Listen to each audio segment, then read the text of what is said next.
Welcome. I'm Tammy Brown. I preside over an exploration into the dark side of human nature, where we encounter such bizarre extremes as flights into the beyond, as well as the strange behavior of persons driven by hatred, avarice, or ambition. The tale we are about to hear is about deception and its consequences. Our setting is New York City on a cold night. Tom Tully, who drives an 18-wheel truck and rig for Mercury Express, has slept all day. He is dressing as the telephone rings. Hello? You would like to earn $5,000. Who is this? What's the gag? You are Tom Tully. Yeah? You will be driving a big rig from Chicago to New York. Well, yeah, but who is this? If you would like to earn $5,000, do not resist arrest. Resist arrest? Hey, now, who's going to arrest me, huh? Are you the guy that hijacked that? Hey, what was that all about? Don't resist arrest.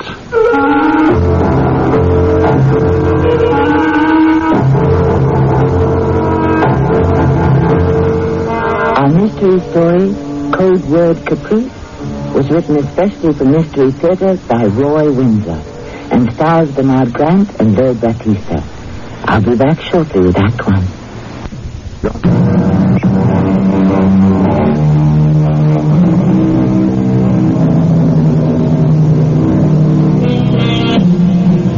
One life touches many other lives, and in turn is touched.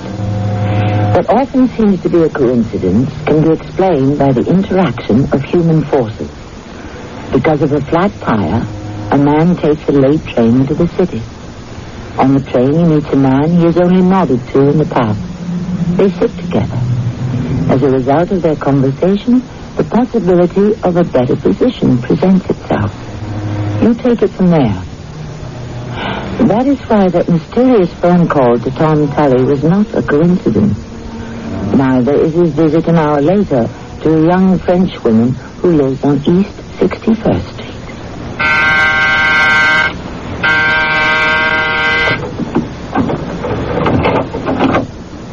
Hi, doll.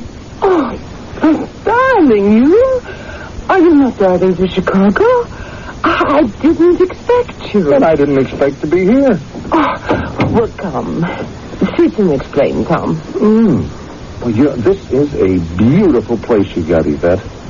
They must pay you a bundle at the office. Oh, well, Mr. Clark is generous, and I do have expensive taste. Well, maybe after my next trip from Chicago, I'll be able to afford you.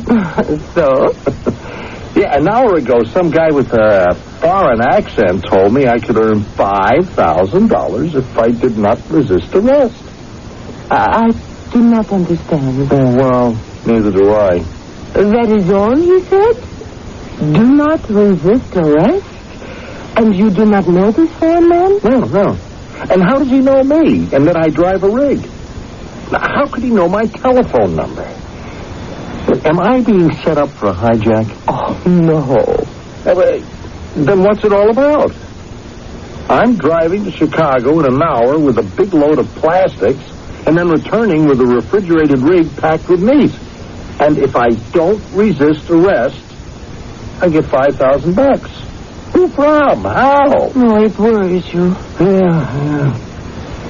Should I tell Mr. Clark or Mr. Harper? No. I will do that in the morning. Yeah. Oh, well, I wish you would, because we've already lost one truck and its cargo, and it's a loss of $250,000. It is a mystery, that truck that vanished.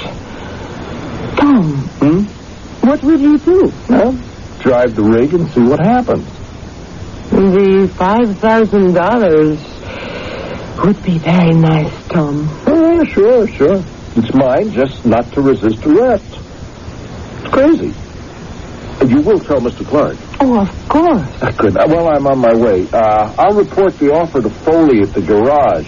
He can alert the police. Do you think that is wise? If you do not do what the foreign man advises, you might be hurt, Tom. But Mr. Clark and the police have got to be told about the crazy offer. If I do receive the money, we'll celebrate when I return. 2 nights from now. Wish me luck. Just what the devil is going on, Alan? I wish I knew, Jack. 2 trucks. Now, how in the name of sanity can 2 18-wheelers disappear without a trace? Now, who hijacks them? Where do they take the trucks? How does it happen? Tom Tully will tell us. And where is he? He's been released by the police. He should be here any minute. Without a scratch on him, according to the police. Now, how do you explain that? The driver of the first truck that was hijacked. Mike Shepard. Yeah, that's right, Shepard. So he's still in the hospital. And Tully hasn't got a scratch. If he's double-crossed us... No, not Tom. Don't be hasty. Let's hear his story first. We have lost almost $500,000. Well, the insurance... We'll lose our insurance. Then what do we do? Well, that's Tom. Come in, Tully. Yes, sir. Now, listen, Tully. If you have double-crossed me, I'll see to it you spend the rest of your life in prison. Where did it take place, Tom? Now, look, I don't like to be accused of a double cross. I don't care what you like. You set this up. No, sir, I did not. Then how come no one's touched you? That means you didn't resist. And you know what happened to Shepard. Well, didn't I mean, this LeClaire tell you? Didn't Foley call from the garage? Tell us what, Tom? Well, I saw Miss LeClaire the night I drove the rig to Chicago, and, well, I told her some guy phoned me at home and said if I didn't resist arrest, he'd pay me $5,000. What? Yes, sir.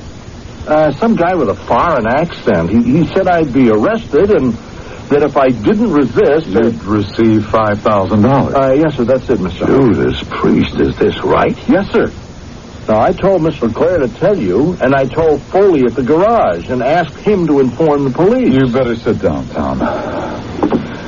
No, neither Mr. Clark or I heard about the phone call. You better tell us what happened. I left Chicago with the fridge rig packed with meat. It happened on the Jersey Turnpike. A police car picked me up and waved me off the road.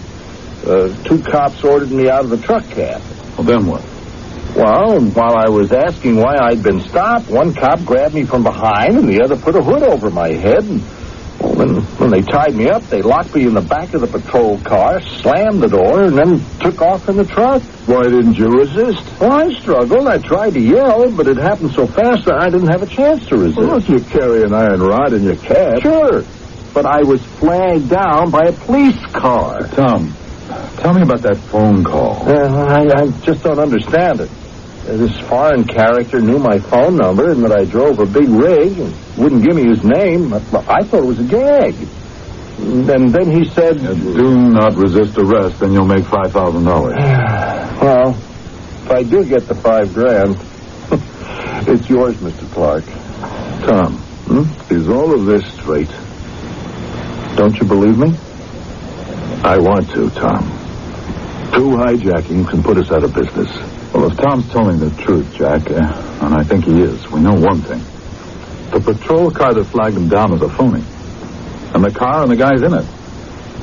The police have the car and they can trace its ownership. Yeah, but where did the trucks go? That's exactly what we'd like to find out. That and one other thing. Which is what, Alan? I'll tell you later. Good night, Tom. Yes, sir. I feel terrible, Mr. Clark. Well, Alan?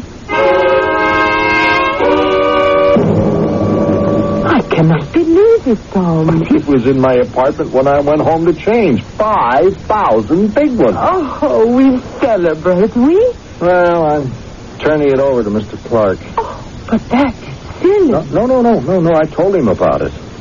Hey, you must have forgotten. What? Well, I asked you. Oh, of course. I'm so sorry, Tom. But did you not tell Foley at the garage? Yeah. And he said he notified the police, but, well, they had no record of it. Oh, Tom, it was a bad experience. It was just crazy. I was too surprised to put up a fight, so they left me in the phony patrol car and made off with the truck. No trace of it. No, It is magic, yes? Well, I don't know what it is, except that it cost the company $250,000. Rig, and all that meat. Well, look, I can't keep the 5,000, Yvette. That would make it look as if I double-crossed the company. Ah, conscience. It would not bother me. Someone drops money from heaven on Yvette. She keeps it.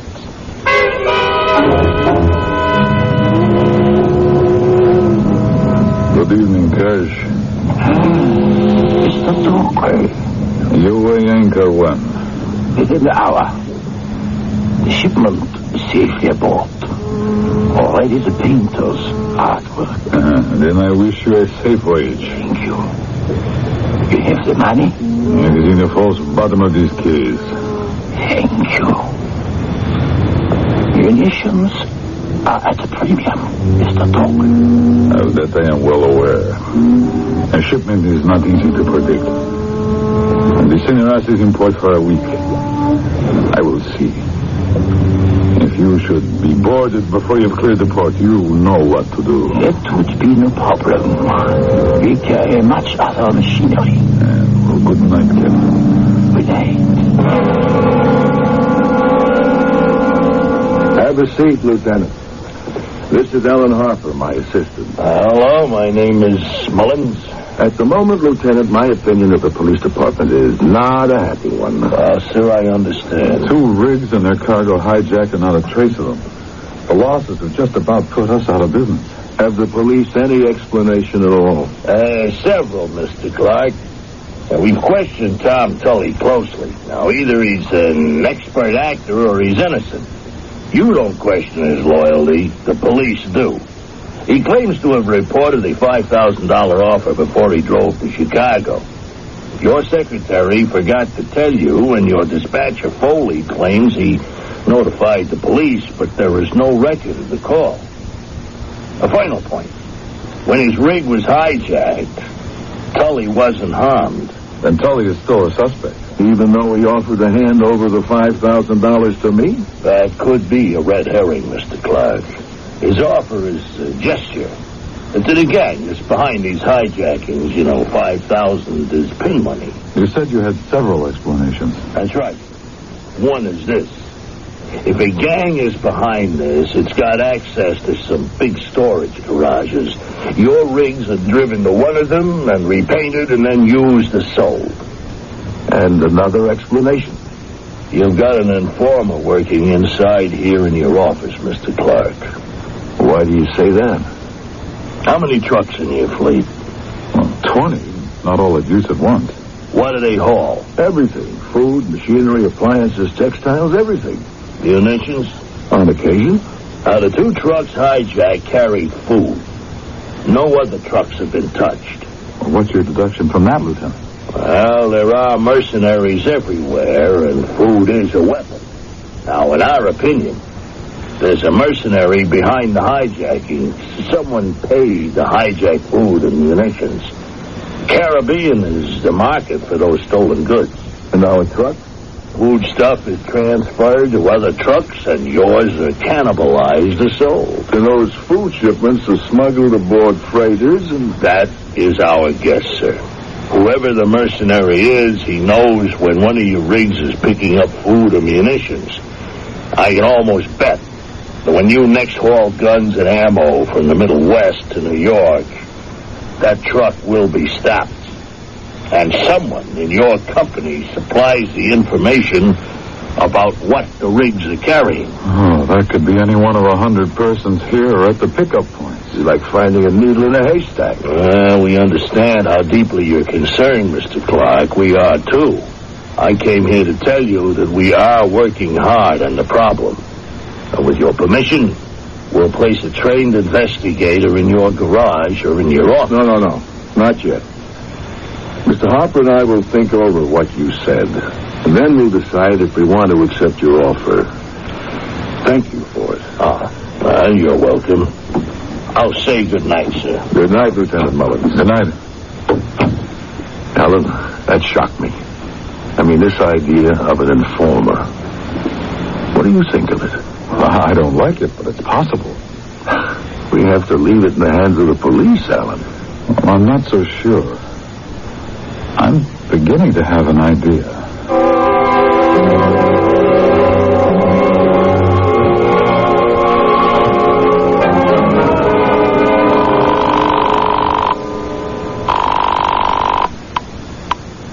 Do not speak. Operation Meat Market was a success. The code word for a shipment of munitions will be Caprice. I repeat, code word, Caprice. You will inform me with those 3 words. Good night.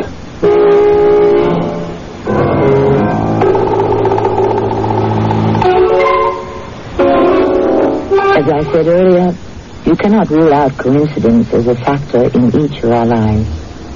It is a malign word. It means something that happens without apparent cause, but dig deep enough and a cause can be found. Accidents are not coincidences. Neither is what has happened to Mercury Express. Who is this man named Torkel? Who is his informer? Tom Tully? We will find out when I return with Act 2.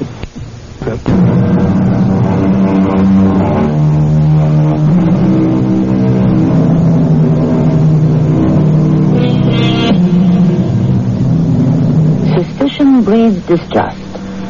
Remember the Aesop fable about the boy who cried wolf? He deceived others so many times that the one time he was right, no one came to his aid and he was killed. Well, just the mention of a possible informer within the trucking company could hurt the morale of Mercury Express. Is Tom Tully that informer? The next morning in Clark's office, Alan Harper, who said he had an idea, proposes it. Don't object, Jack, until you've heard me out. I want to take a week off. This is hardly the time. No, but listen to me. I want it known that I'm taking a week off. I don't want to arouse suspicion. Say anything you want to. Say my nerves are shot. I had to go away. But, you're not going away. No. No, I'm going to fly to Chicago and drive a rig back to New York. We have a huge shipment of arms and ammo going into Chicago, and from there to here. I'll replace the driver. Alan, I don't like it. We've been hijacked twice for food shipments, and the police believe that munitions will be next. Now, if that's true, I want to be at the wheel of that trailer truck. I've already worked out with Lieutenant Mullins what I want to do and how I'll be prepared for a hijack. But, Alan, you haven't driven a big rig in years. Oh, don't worry about my ability to handle the rig. Now, here's something for you. A beeper. High frequency. The latest. It has a range of 50 miles. And the hijacking, if it's tried, will take place somewhere near or around Hackensack. If I'm flagged down by a patrol car, I'll switch on the beeper. The police will be tuned in, too. By the time the hijackers have tied me up, the police will be on the scene and we'll have them. Lieutenant Mullins okays this? He does. That's important to create the impression that I'm on vacation at a beach in Florida. Now, there's one problem. I'm not sure we can keep your mission a secret. You show up in Chicago. Our dispatchers won't talk. The driver you'll replace might. Maybe not the Foley here in New York, but the other drivers at the garage will wonder why he's been taken off the New York run. Well, that is possible. You see, this informer, if there is one, would be in Chicago as well as in New York. If somebody is keeping tabs on our shipments... Sure. Look, I'm not saying my plan is foolproof, but we have to try something. All right. Maybe you'll get a break. I'll have Miss LeClaire book your flight. To Palm Beach, Jack. What? You certainly don't suspect Yvette. I trust her completely. So do I. But only you and I and the police are to know about the plan. Don't tell her that. Let me ask her to book the flight. Okay. I'll buzz her to come in. I'll leave Chicago early tomorrow morning. And I'll wait here until I hear from you. One way or the other. Is it true, Mr. Clark? Another of the trucks has been hijacked? Good morning, Yvette. Yes, it's true. Oh, I read about it in the newspaper, but this is terrible. I mean, it is just not possible. A truck that disappeared? I agree. Yvette, will you book a flight for Mr. Harper to Palm Beach as soon as you can? Oh, of course. You are going on a holiday? Of a sort. Mr. Harper's nerves are shot, so I want him to take a week off and rest. Oh, I'm so sorry. No, thank you. Yvette, will you handle my calls while I'm away? But of course. You will be gone long? Oh, well, a week. Well, I'm going home to pack. Will you phone me there? Of course. Goodbye, Alan. And good luck. I'll let you know where I am, Jack, as soon as I've checked into a hotel. The police do not know what happened, Mr. Clark. They haven't a clue. It is someone who informs, yes? I suppose that is a possibility. What made you think of that? Tom Curry. And I am fond of him, you know. Till he showed me the money. And I look at him and nowhere is there a scratch. Does that not strike you as suspicious? Yes, it does. The police are still looking into it. It's in their hands, Yvette. All right, you better find a flight for Mr. Harper. I will do that right away.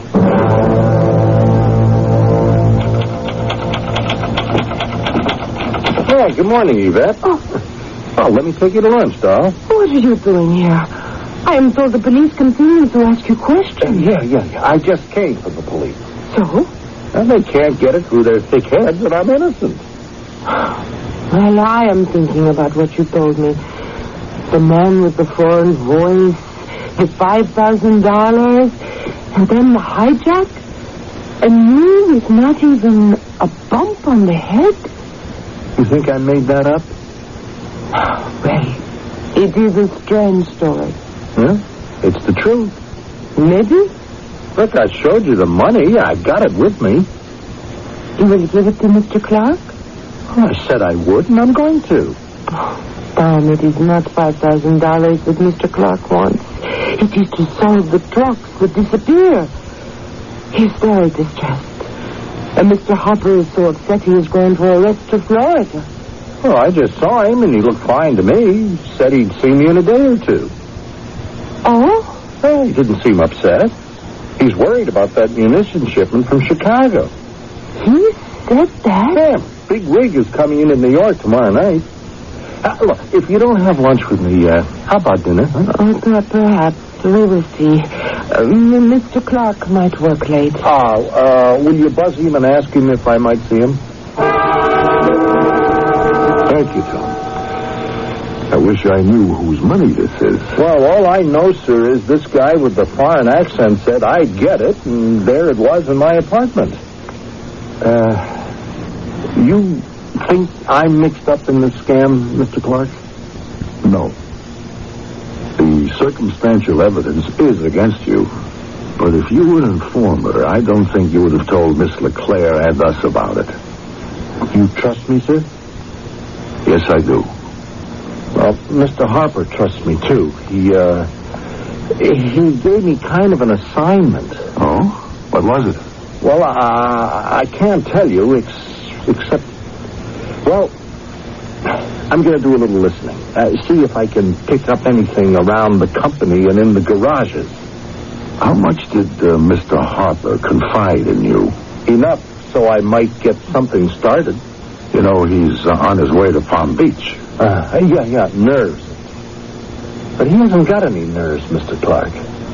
Now, I've also been briefed by the police. A cop named Lieutenant Mullins, the one who grilled me until I was dizzy. I see. Now, Mullins suggested placing an undercover man in the company. Did you know that? Oh, yes, sir. Yes, sir, he told me. And you're it? Well, sort of. I know everybody, and I'm pretty well liked. I might find out something. Well, if you do, tell me, Tom. No, sir. Begging your pardon, I tell the lieutenant. I just thought you ought to know. I'm not driving yet, so you might wonder why I'm hanging around, see? All right. Snoop away. The three of you have got me so confused that... let's drop it. Yes, sir.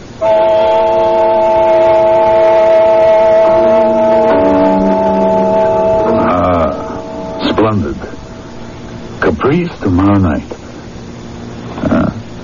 You suspect a trap.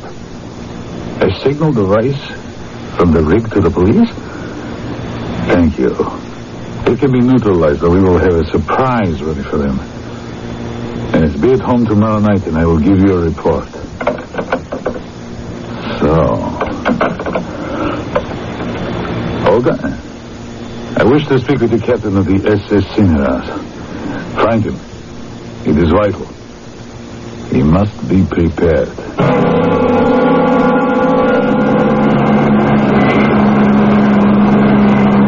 All clear, Mr. Harper? So far. Still picking up my signal from the rig? Right. Now, you've been monitored all the way from Chicago. Where are you now? Let's see, about 50 miles from Hackensack. If I'm not stopped, then what? Our plan is a bust? Maybe having Tom leak the information was a mistake. No, I don't think so. The girl might give herself away. Remember that if you're stopped, don't panic and don't resist, or they will gun you down. We're waiting for your signal. It's up to my belt. Any sign of that patrol car, and I'll switch it on. So long. What's that fool trying to do? She's crazy. I'm trying to crowd a trailer off the pike. Look out! What were you trying to do? Get killed? If I hit you, that tin can would have rolled over 5 times. Raise your hands. Hey, what is... Otherwise, I shoot you. Comprende? Well, what happened to your police car? Caemos. Rápido. We leave a little time to you, senor. Ready? Oh, I'll remember your faces. Oh, arms tied behind me. How can I switch on the beeper? I gotta activate the beeper. Oh, unmarked little foreign car. Oh, stupid. She warned them.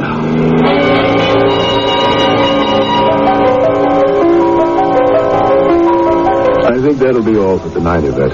It's, you see, soon after 8. Wait, there's more. No. I'm beat. You must be, too. Get a good night's rest. Come in late in the morning. Yes, Mr. Clark. You will go home, too? No, not for a while. You are worried. Disappointed. Oh? Frankly, I expected that another truck would be hijacked tonight. And you are disappointed it was not? No.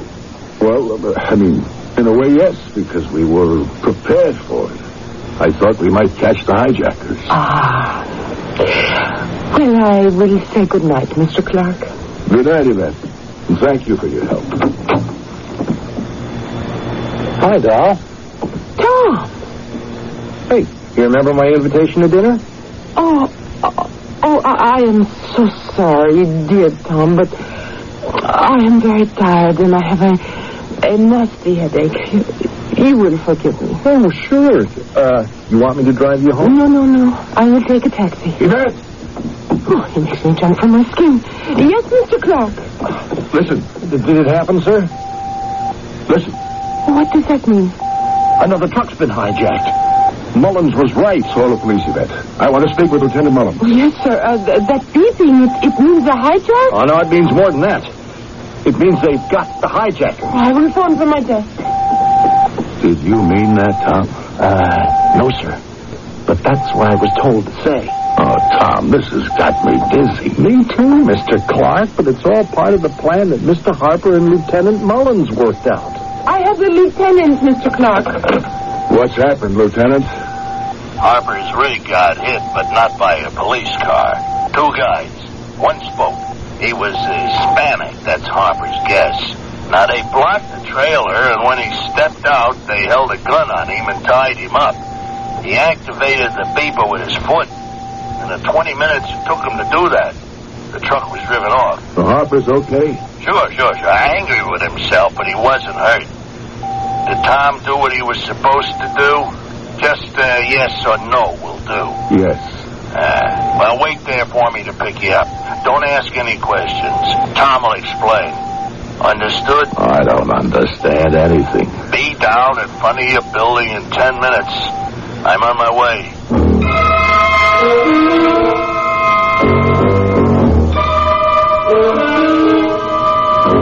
The subject of our tale is not the occult. It is reality, the kind that each of us can understand. There have always been men, very clever ones, who operate on the dark side of the law. What drives them is greed, to become rich quick. Such men steal. One such man has engineered the hijacking of 3 trailer trucks. We know that his name is Torkel, and he supplies stolen goods to those who pay high for it. When I return with Act 3, we will find out more.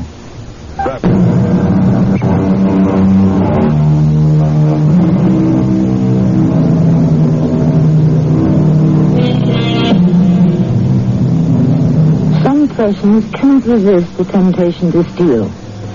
Often the thefts are petty. We are dealing, however, with a professional thief, a mercenary, the kind of man without a conscience. When he steals for huge sums of money. He does not care how the stolen goods are used, even if they affect the life and death of thousands. This man is morally bankrupt.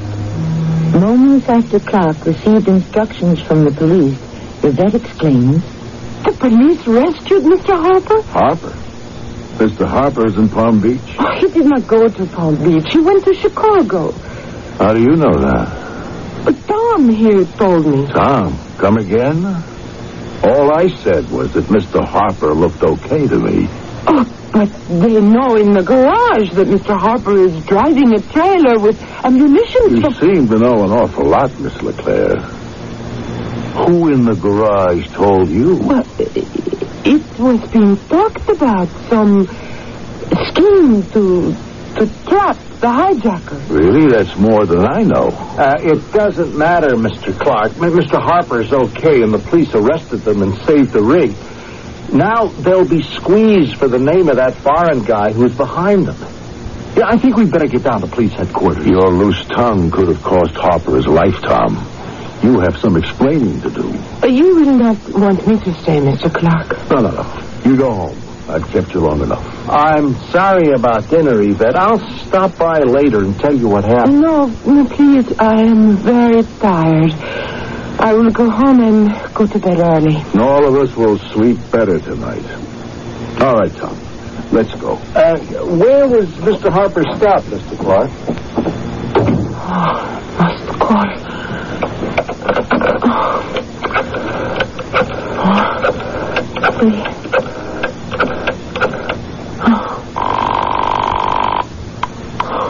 Yes? Code word Caprice. It fails. You telephone from where? I'm alone in the office. They receive a phone call from the police, and they say to me that the police have captured the men and the truck. It is not true. Do not worry, you pretty head. Caprice is a success. It is not very complete. I go now to the docks. It is not like you, Yvette, to be fooled and to become hysterical. Well, that is true. Forgive me, but... No more. Later tonight, I will explain. Come in, Mr. Clark. Take a seat. Thank you. So this is the radio surveillance room. Lieutenant, I don't get it. What kind of police setup is it?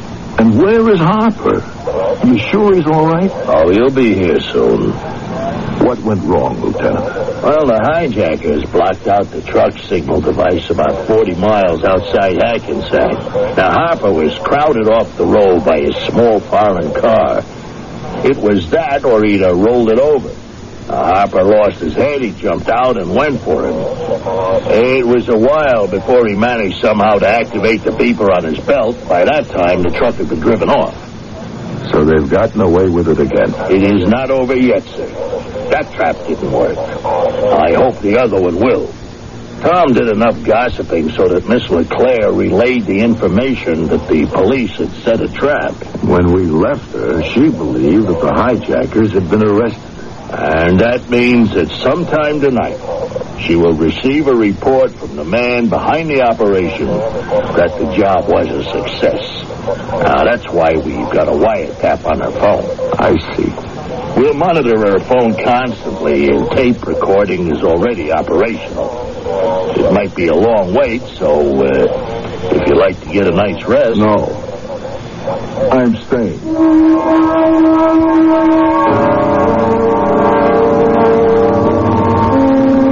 No need to worry, senor. But it was a close call. Something went wrong, Captain. What do you know? It's a mystery to Pedro. When they hijacked the rig, Pedro thought he had an hour before there would be an alert. Did he search the man, Harper? There was nothing. Pedro changed the license plates, and only 15 minutes before Pedro drives the truck into the freighter, the police have been here. So they finally figured out that the rigs are not hidden in some garage, but they get sea footage. It is not likely we will be able to work the same scheme again. You sail when? At midnight. Well, I will be aboard. But why? My usefulness here is no more. I will wait to be reassigned. First, I must leave to pack my bag. Then I will return. And the money? In the false bottom of this case. I leave it with you. The rig is being disguised. Everyone in the hold works on it now. Good. I will return within the hour.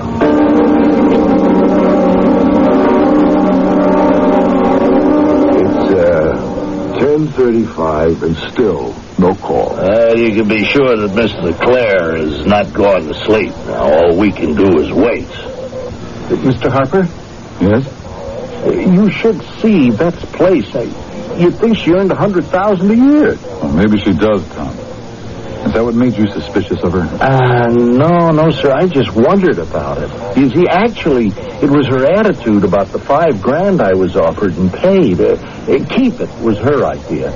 Then she didn't tell Mr. Clark about the offer, and Foley at the garage didn't notify the police. You think Foley's mixed up in this thing, Tom? I don't know. I'd rather not say, Mr. Clark. Hold it. The call's coming through to Miss Leclerc. Hello? Did I tell you not to worry your pretty head? Oh, you have the trailer truck. It is now safely aboard the Cineras, and at midnight, she sails to the Caribbean.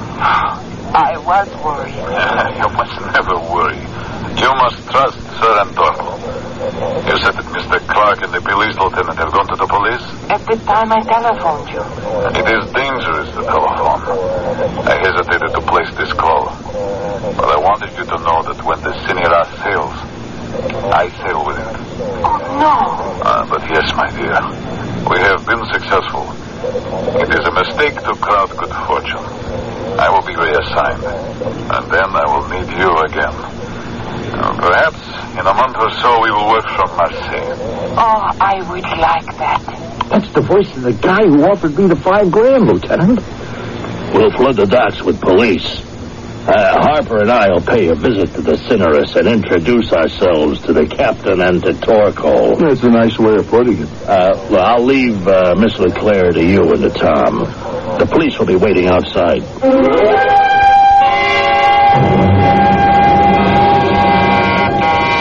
Yes, who is it? Tom, Yvette. Tom Tully. Oh, go away. It is very late. I have to see you, Yvette.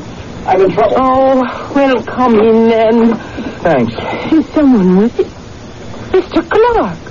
Tom has told us what a beautiful place you have, Yvette. I wanted to see it. After all, I paid for it. How do you mean that? You helped hijack the rigs, Yvette, while working for Mr. Clark as his confidential secretary. Oh, you are crazy. You have been an informer. How dare you say such a thing? Because it's true. You are accusing me of being dishonest. As a matter of fact, I do. Now, you've worked for me, and I have appreciated your efficiency. But I did not think, nor could I imagine, that you were a spy. Oh, that is slander. We can prove it. You worked for that foreign character, Torco. I never... Please. That'll do. At this very moment, Torco is being arrested. You will never take Sir Antonio. If you think that he'll sail in the Cineras, think again. Torkel and the captain will be in jail before morning. Notify the police, Tom. But you cannot prove... Of course we can prove. Now, Miss Leclerc, don't try anything dramatic. I would enjoy losing my temper and wringing your neck.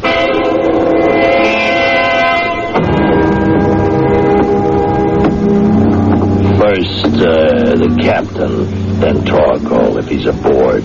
Now, you got your gun? In my hand. Who's there? Police. You're under arrest, Captain. Arrest? What is the meaning of this? Answer this question first. Is Mr. Torkel aboard? Torkel? Hey, no Torkel.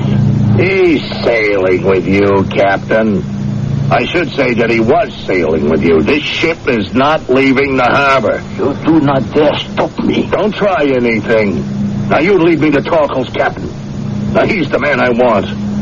Then we'll go through the freighter and release the trailer truck you helped to hijack from Mercury Express. Hey, no, nothing. Nothing about the hijacking. Is he aboard? I will lead the way. He topside? It is our best accommodation. That's the door? Yes. Ask him to step outside. I will not betray. Don't be foolish. Now, you've been caught, and so is he. Come in, Captain. Well, good evening, Mr. Torkel. I do not know who you are. The police? Lieutenant Mullins, you're under arrest. The charge?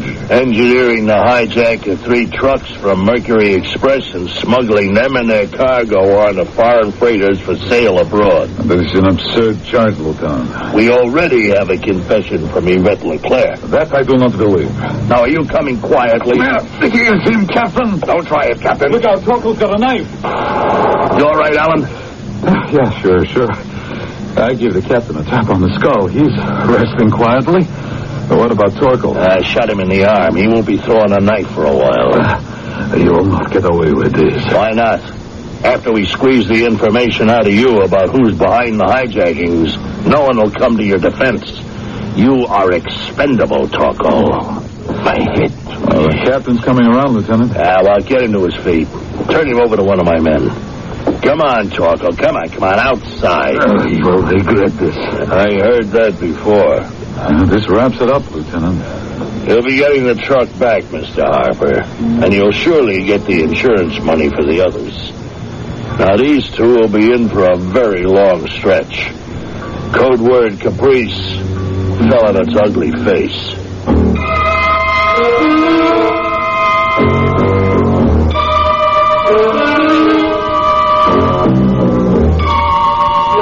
All of us know that drug smuggling is an enormous business up and down the eastern seaboard. But contraband is also being shipped inside our country, as you are listening to me. Greed is the motivation, and it has no conscience. I'll have a final word for you shortly.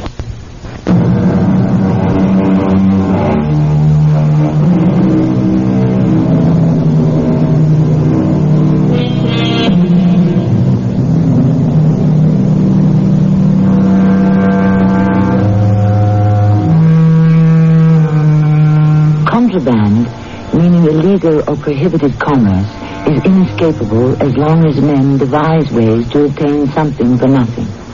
They risk death or arrest and prison, just as it has since mankind first began to cluster in villages and then in cities.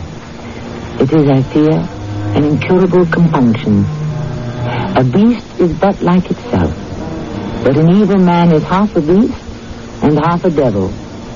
Our cast included Bernard Grant, Lloyd Battista, Earl Hammond, and Joyce Gordon.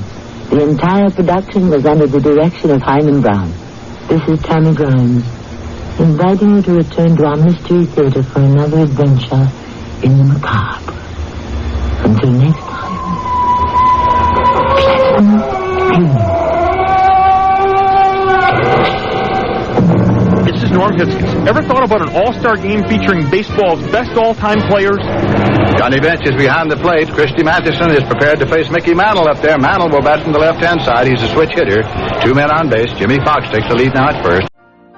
You've been listening to the OTR Gold Network. Find more classic radio at otrgold.com.